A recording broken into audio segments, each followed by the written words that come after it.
அல்லாஹ்வுடைய ரசூல் ஸல்லல்லாஹு அலைஹி வஸல்லம் சொன்னார்கள், மா நகஸ மாலு அப்தின் மின் ஸதகா.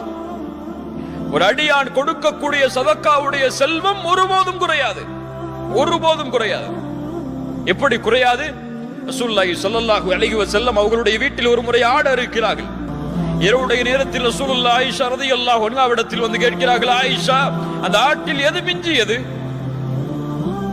ஒரு பகுதியை குறிப்பிட்டு சொன்னார்கள், இந்த பகுதி தான் அல்லாஹ்வுடைய தூதரே நமக்காக மிஞ்சி இருக்கிறது.